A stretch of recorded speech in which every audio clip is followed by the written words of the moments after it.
Hey guys, welcome back. In today's I Don't Work Here Lady story, an outrageous Karen thought that I am a waiter at McDonald's and then claims that I kidnapped my own child when I refused to serve her. Here is what happened to this entitled person. So, a few years ago I was running errands and ended up at McDonald's. I was a single dad of a 3-year-old and he can only handle so many chores before he needs a break and something to eat. Plus me going anywhere I can get a coffee was a win. I know that not everybody in the world has experience going into McDonald's. This woman Karen clearly didn't, and just in case you haven't either, I will give you a step-by-step guide on what to do. Step number 1, go to the counter and order your food. Step number 2, collect your food and eat it. I know, very difficult and no logic at all to it. Getting serious again, Karen went and sat down at a table without going to order first. I was standing to get some napkins because a 3-year-old plus ketchup will always require more. When I tried to sit back down at my table, Karen just started yelling at me. Karen, I've been sitting here for 20 minutes and you haven't taken my order yet.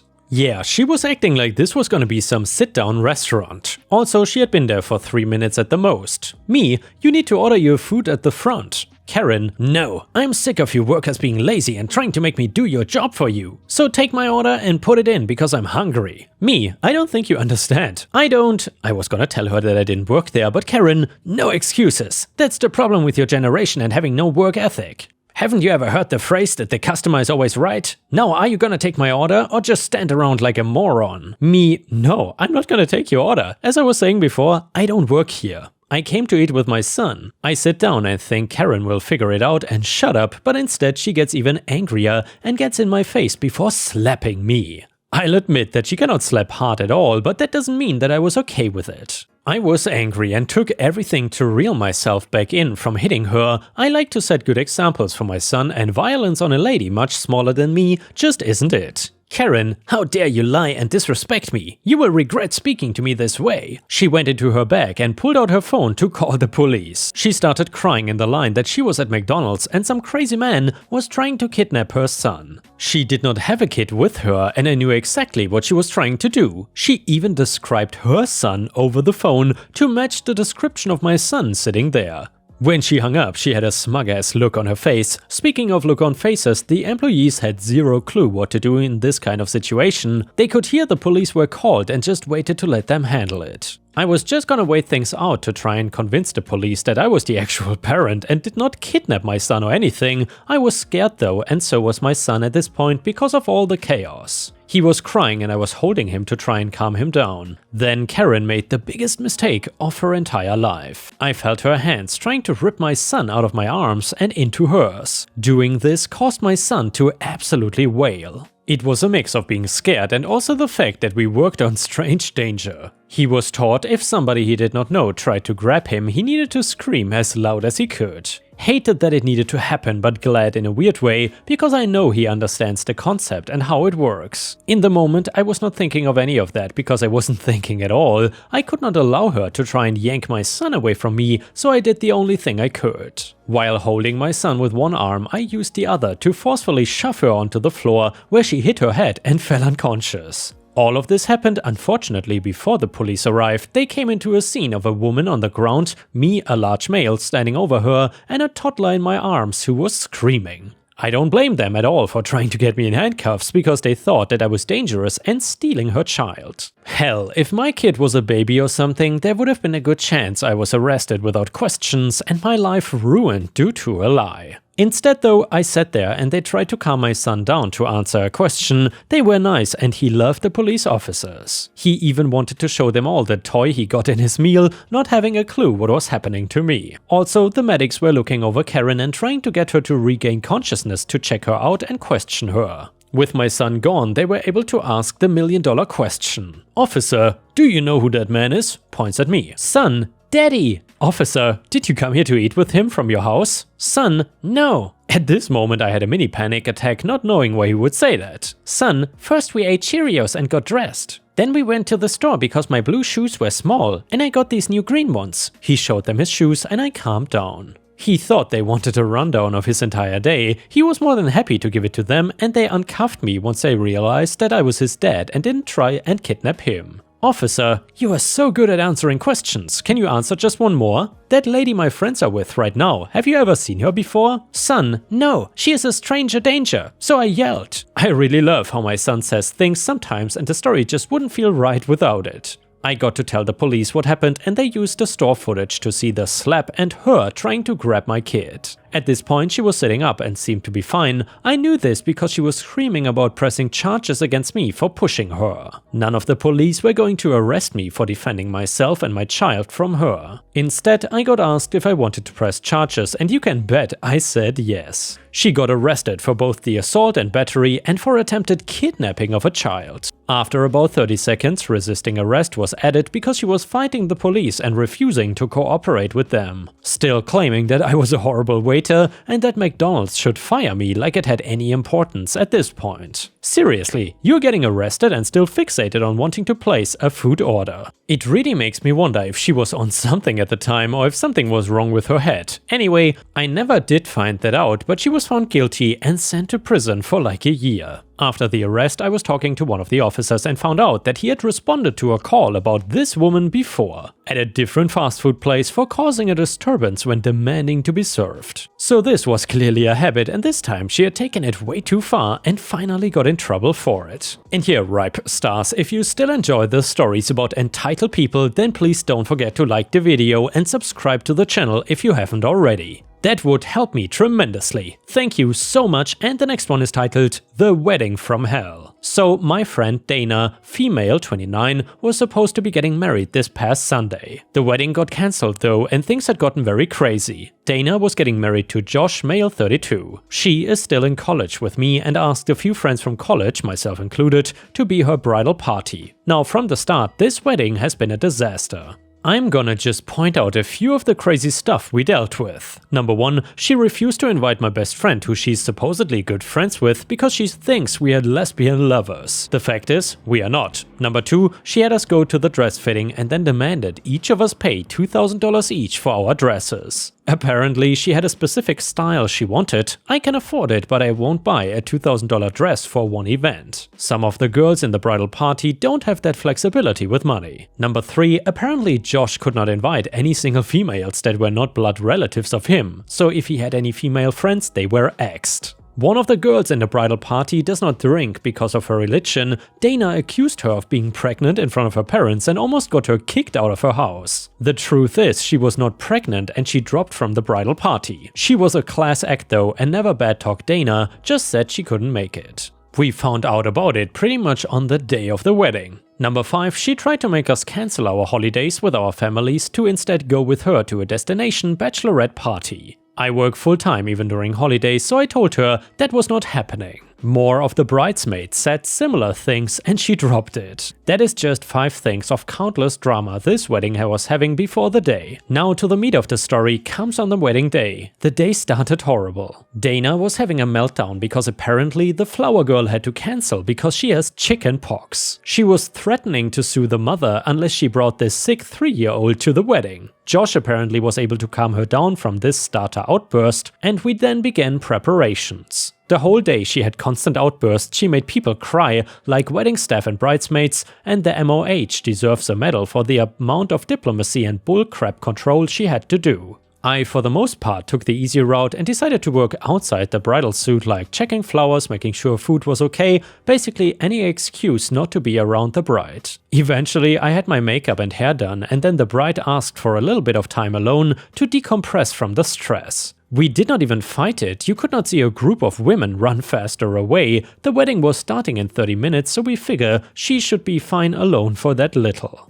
I spent those 30 minutes just sitting in the chapel with my phone. It had to be about 5 minutes before the start of the wedding when MOH came over to tell me the wedding was cancelled. I asked her what happened. MOH, Dana was having a quickie with Josh's uncle in the room. Josh caught them. I just stared at the MOH with my mouth pretty much about to reach the floor. She told me to run and that she was trying to get as many people out before things exploded. So I quickly got my purse, gathered the 2 bridesmaids that were carpooling with me, and we left like the devil was after us. I checked with the other bridesmaid and all had escaped. That night I called the MOH to check what happened and the tea was bad. Apparently, and right rightfully, Josh called off the wedding, called her a few names, told of his uncle, and has since left with his mates to, I hope, have the biggest single man party ever. I feel so bad for him, he is an absolute gem of a man. Also, he apparently told Dana and her parents that she will be paying the cancellation fees. According to MOH, Dana's father told her in front of everyone that she was paying it on her own for being an SLUT. I thought that was the end of it, but I made the choice to separate myself from this mess. Until I got a call from Dana not even an hour ago, demanding $5,000 to help pay her cancellation fees. According to Dana, it was our duty as the bridal party to pay her cancellation fees. I obviously told her no and that she might as well lose my number. I'm never speaking to this woman again. This has been pretty much the reaction of all bridesmaids and the MOH. By the way, MOH, Josh's older sister. Update to the story: hey guys, I know a lot of people want to know what happened. After talking to Josh yesterday, he asked me to only say that he's okay, figuring things out and moving on. We are gonna stay friends with him and his sister. Dana was told that no one in the group wants to interact with her, and since then it's been mostly radio silence. I cannot share more about Josh's future plans as he asked me not to. He did have a good laugh at some of the comments I showed him and appreciates the support. The one detail I did get corrected on for those curious was about his uncle. He's the younger brother of Josh's mother and he's 55 years old. I thought he was married into the family, but I got that detail wrong. I also found out that the most disgusting detail is the uncle knew Dana since she was a teenager. Dana and Josh are high school sweethearts, so yeah, I kind of feel gross knowing that. Other than that, I got a major haul of cake, so at least I got something good out of this mess. And the next one is a malicious compliance story. So I worked for a company with great pay and benefits, one of which was vacation days. I worked there for years without any performance or attendance issues. I was also an employee who would not work overtime. I give 100% while I'm there, that's all I have to offer. Other than that, no issues. Each year I had pre-planned my vacation days and we had to put our plans on a calendar for approval, and I wanted to receive my approval before confirming my plans, so I did everything as early as possible. I had no vacation request problems for years and did not hear of other employees having issues with their vacation time or pay. But then, one year, all of a sudden, after using all but 4 of my vacation days, management said I had no additional paid vacation time. I reviewed our online handbook, gathered my requested and approved time off, and checked my check stubs to verify the paid vacation days I had taken thus far. I presented everything to management for research. My direct manager said he checked and I did not have 4 additional vacation days. That was not good enough, so I asked him to forward it to his manager. His manager said the same thing, that was not good enough. Eventually, my concerns reached the center manager. The center manager called me into a meeting and I again presented my findings, showing I had 4 unused vacation days left. He then began discussing changes to our vacation policy while making eye contact with me and smiling. He turned his computer around to show me the new handbook they constructed reflecting the new vacation policy. Wait a minute, what? There's an online employee handbook and yet I'm supposed to go by a new handbook not known to employees? Does that make sense? I politely said, okay, and walked out. I removed my 4 days from the vacation calendar and I then began chatting with other employees to see the number of days they had taken for that year and the number of days they might have left. Conversations like, how was your vacation? How long did you stay? Are you choosing a different place to spend the rest of your vacation days? Asking these and related questions allowed me to calculate the number of vacation days they used or had remaining. I didn't find one other employee having my issue with vacation time. I waited a couple of months and filed a lawsuit while working there. Other employees did not know about my lawsuit, at least not from me, but I'm sure management knew. The lawsuit discovery process revealed an email chain, and the email chain showed the center manager directly asking human resources about my 4 unused vacation days, and human resources confirming that I had 4 unused vacation days. The center manager used a fictitious new handbook to cover this and other management actions, denying my unused vacation time. Shortly after that we settled and they paid thousands for 4 unused vacation days. I had to resign, of course, and the center manager and other management lost their positions, retired or quit. All I wanted was my unused paid vacation time, but what I received was much more. And now let's move on to the next story. It starts like this. This story is not recent by any means. To put it into context, all this happened before Karen was even a thing. But since I now know what to call people like these, I thought why not share my experience. When I first moved into my new home, I was excited to finally have a place of my own. My parents moved here in the 90s, but I lost them both in an accident when I was only 2. I wanted some semblance of control in my life after living in the orphanage for over a decade, but I never thought I would have to deal with someone like Karen, who would quickly make my life a living nightmare. Karen was a divorcee and the mother of a single child, and she was also the epitome of entitlement and discrimination. She had always been rude to me since the day I moved in because I am Indian and I had an accent. It was like she had some sort of grudge against me for being different from her. She would make snide comments about my culture and the way I spoke, and even accused me of getting into the country illegally. It was clear that Karen was a racist POS and I was her target. And by the way, Ripe Stars, as you might have noticed, I have censored some info here because, to be honest, OP provided too much information about where he lives and I don't really want to dox him. Suffice to say, the country he is in currently is kind of well known for being quite corrupt, and especially having a fairly corrupt legal system and police force. And yes, it is not America. However, it was not just about my race. Karen was also jealous of my house, which was one of the nicest in the neighborhood. She'd constantly ask me how much I paid for it and then tell me that she could offer me a better price. When I told her that I was not interested in selling, she would become angry and start making threats. As if she expected me, someone she constantly bullied and harassed, to happily give up my new property to her. Karen's entitlement was truly unbelievable. She felt that because she was white, she deserved to have anything she wanted, including my house. She would make demands and then get angry when I refused to comply. Karen started harassing me on a daily basis. She would yell at me from her window, telling me to go back to where I came from, hurling racial comments in my direction. She was a racist through and through and even seemed to be proud of it. She even went so far as to write me death threats through the mail, but I still refused to sell. I was at my wit's end. I could not believe that somebody could be so cruel and hateful towards another person. But I refused to give in to her demands. I loved my house that I had worked so hard to afford, and I was not gonna let Karen bully me out of it, even when Karen's behavior was a constant source of stress and fear for me. It was exhausting to constantly be on guard and worry about what she might do next. It seemed like she had a problem with anyone who did not fit into her idea of what a neighbor should be. I was not the only one who had problems with Karen. Several of my neighbors had also experienced her bullying behavior. Some had even moved away because they could not take it anymore, but even with all of the complaints against her, Karen refused to change her ways. She seemed to relish in causing trouble and making people's lives miserable. I remember one instance where Karen threw a fit when a black family moved in next door to her. She made several derogatory comments about them and even called the police on them for no reason. It was clear that she was trying to intimidate them and push them out of the neighborhood. But Karen's entitlement did not stop there. She had a habit of parking her car in the middle of the street, blocking traffic and causing a hazard for other drivers. She would also let her dog run loose, terrorizing other pets in the area, and she was not shy about letting her opinions be known. She'd often yell at other neighbors who did not agree with her and would make a scene if things did not go her way. But it was her treatment towards me that was the most unbearable. Karen seemed to take pleasure in making my life difficult. She would often leave notes in my mailbox telling me that I did not belong in the neighborhood and that I should go back to where I came from. One day though, I came home to find my front yard covered in trash. Karen had dumped her garbage all over my property, and it was clear that it was meant to send me a message. She even had the audacity to knock on my door and demand that I clean it up.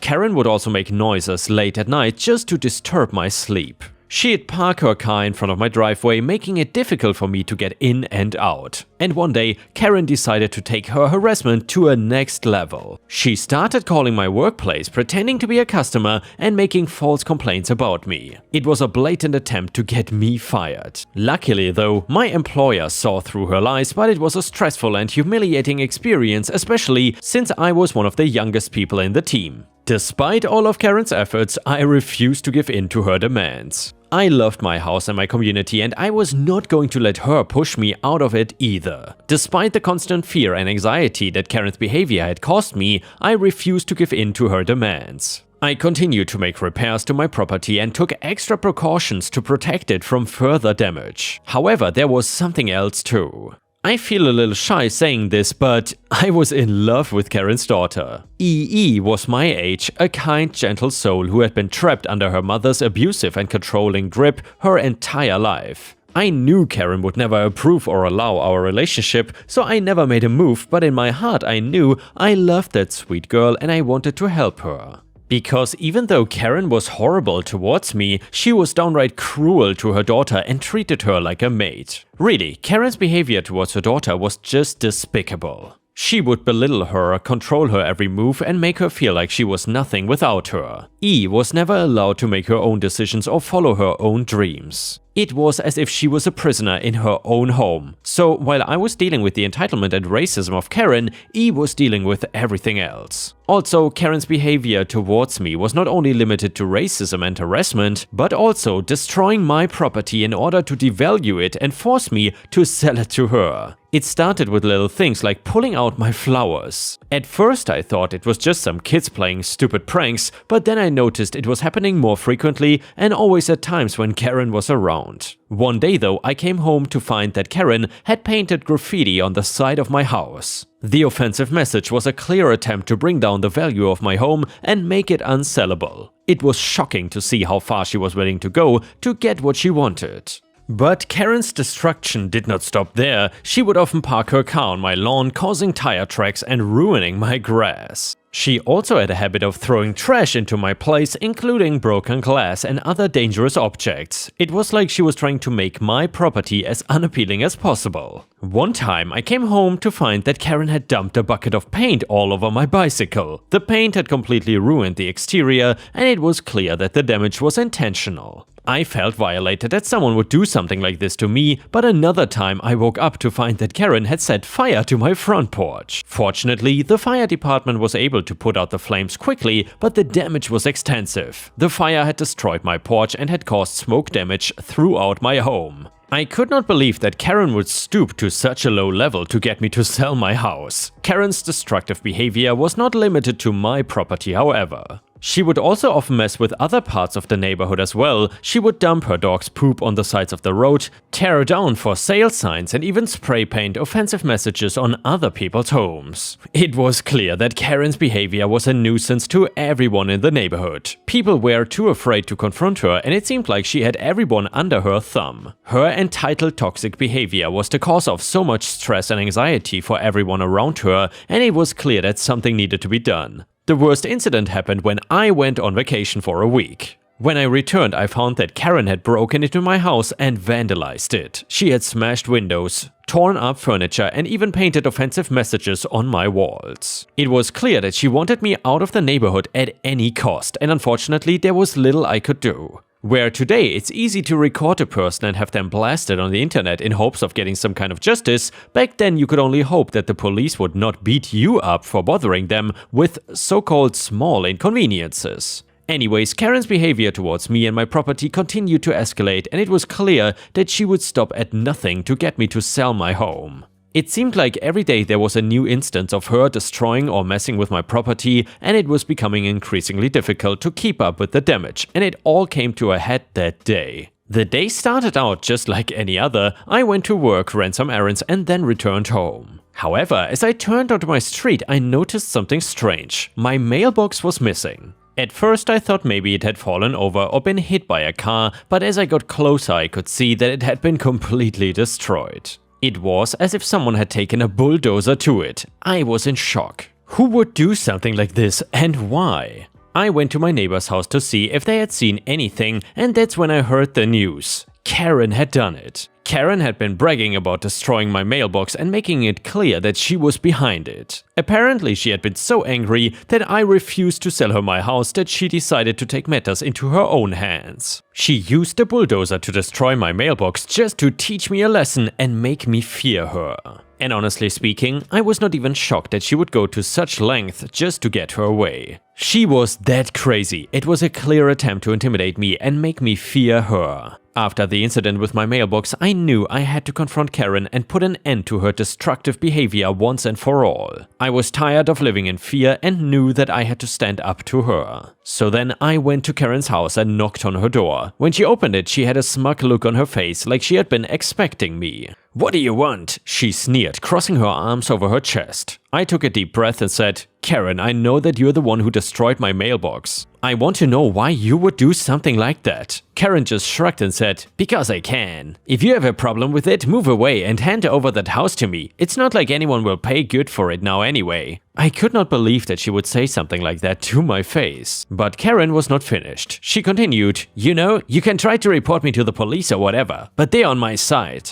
I'm Karen and you're just an outsider, a brown-skinned leech who doesn't belong here. They'll never take your side over mine." I was outraged. Karen's words made me feel helpless and powerless. But I knew that I couldn't let her get away with her behavior. "I won't stand for this, Karen," I said, my voice shaking with anger. "I will do whatever it takes to protect my property and I will not be handing it over to someone like you." Karen just laughed and slammed the door in my face. I was left to deal with the aftermath. I had to replace my mailbox and repair the damage to my property. But even more than that, I had to deal with the fear that Karen had instilled in me, but I was not going to give up.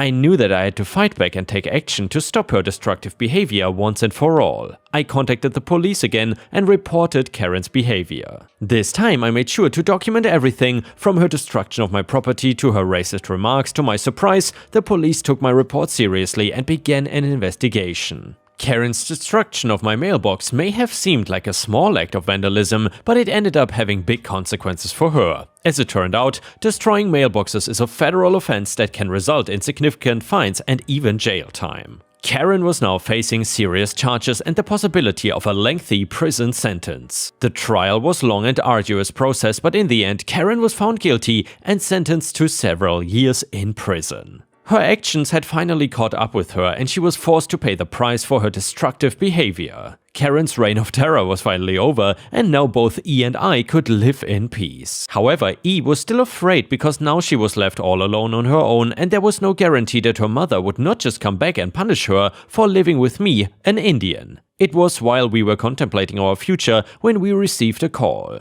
It was Karen's husband, who we had not heard from in years. He had lost custody of his daughter to Karen in the divorce and had been fighting for years to get her back. As we agreed to meet him and talk to him, we learned more about why Karen had been so intent on keeping her husband away from her daughter. It turned out that she had been using her daughter as a tool to extract as much child support as possible from her ex-husband. She had been taking the money and spending it on herself rather than on their daughter's needs. It was a selfish and despicable act, but it was also unfortunately all too common in situations like this. Karen's ex-husband was furious when he learned about what had been going on. He had always known that Karen was a terrible mother, but had never been able to prove it in court. However, now that Karen was behind bars, he finally had a chance to see his daughter again and evidence to fight for custody. He worked with us to get a restraining order against Karen, which made sure that she could not come anywhere near us. He also made sure that he had full custody of their daughter so that Karen could not use her as a pawn in her games anymore. It was a long and difficult process, but we finally felt like we had closure on the situation. Karen was now behind bars, her ex-husband had custody of their daughter, and he also gave us his blessings to finally start a life together. We were overjoyed to hear from him and to know that he was finally able to see his daughter again. As for us, we were finally able to start a new life together, free from Karen's abuse and harassment. E and I were grateful for her father's help and support, and we knew that we could not have done it without him. He was a good man and a great father who had been through a lot. Now, years later, he is still a great father, but he's also the greatest grandfather who loves looking after his granddaughter so that we can have some time to ourselves. Our little family is still not perfect. We all carry scars from the past because even though Karen is no longer a threat to us, we still have to deal with the aftermath of her harassment and abuse. It had been a long and difficult road, but we are determined to overcome it. And the life we have built now is a million times better than before. My wife still sometimes asks me that if I can go back and get away from Karen, would I do it? And every time my answer is the same. I could face 1,000 Karens and 100 Susans if it meant that in the end I can be with you, my wife. And indeed, Ripe Stars, I am very happy for this ending, that it all turned out well in the end, even though I feel like OP should have stood up to Karen way earlier. However, it's good to hear that Karen finally ended up in prison and OP and Karen's daughter are now leading a wonderful, happy life.